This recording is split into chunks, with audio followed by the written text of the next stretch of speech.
It brings me to a humble place when I'm covering my head, that it's not about me, it's not about my looks, that I'm really here on this earth. My whole purpose is to just worship God and bring glory to Him.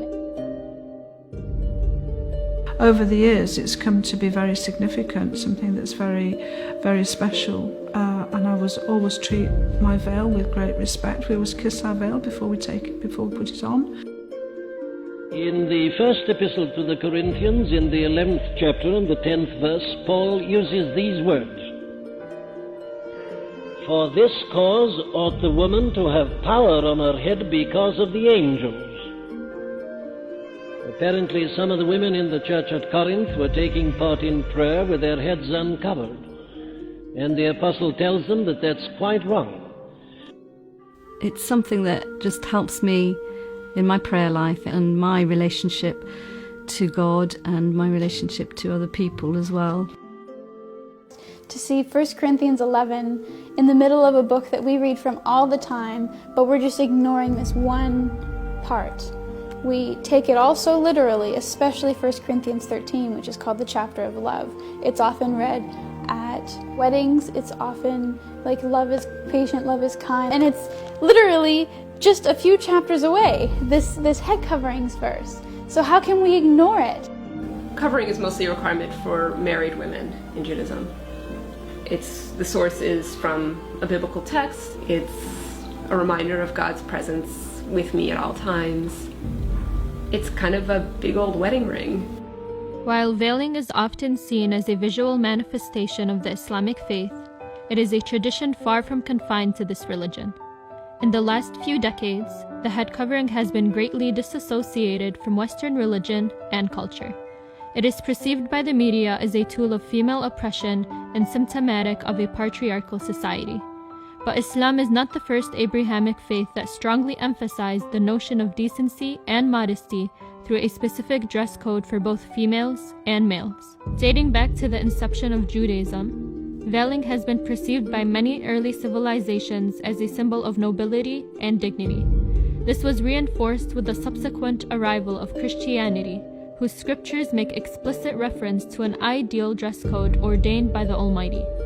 Although the use of head coverings has diminished over the centuries, it has maintained its significance in implementation within many Orthodox Christian and Jewish denominations. It's interesting. I think one of the things that we notice when we think about veiling is that it's a very ambiguous or kind of amorphous term, and so we always have to think about being a little more specific. Are we thinking about veiling that covers the entire face? Are we thinking about veiling which simply covers the head as something akin to a headscarf, or something that really is meant to be representational of an act of veiling where a certain portion of the head is covered, but the rest of it, for all intents and purposes, is left uncovered?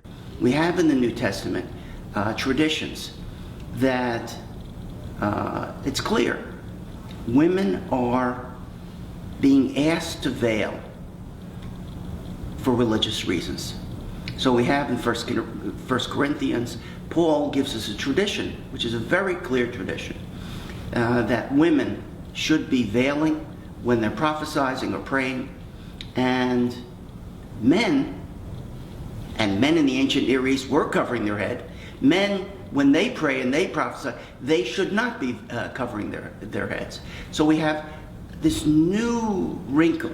Now, what are the reasons for that? There are a lot of historians of ancient Christianity that think that this is an attempt to create a new identity for Christianity, where women are going to be veiled so that they are doing it for religious reasons within this new church. So we have that as part of early Christianity. Within Christianity, you have this veiling practice. Women are wearing something that's covering their heads.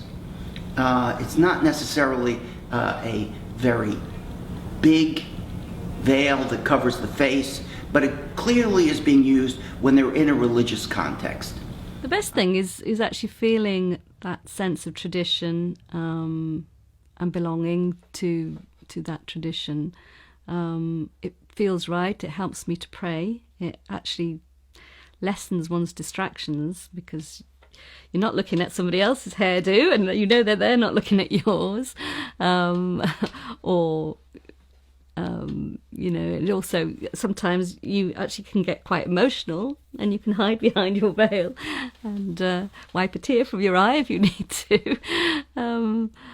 But it helps you have a sense of an awareness of God's presence when you go into church and when you're praying. It does enhance that, I think.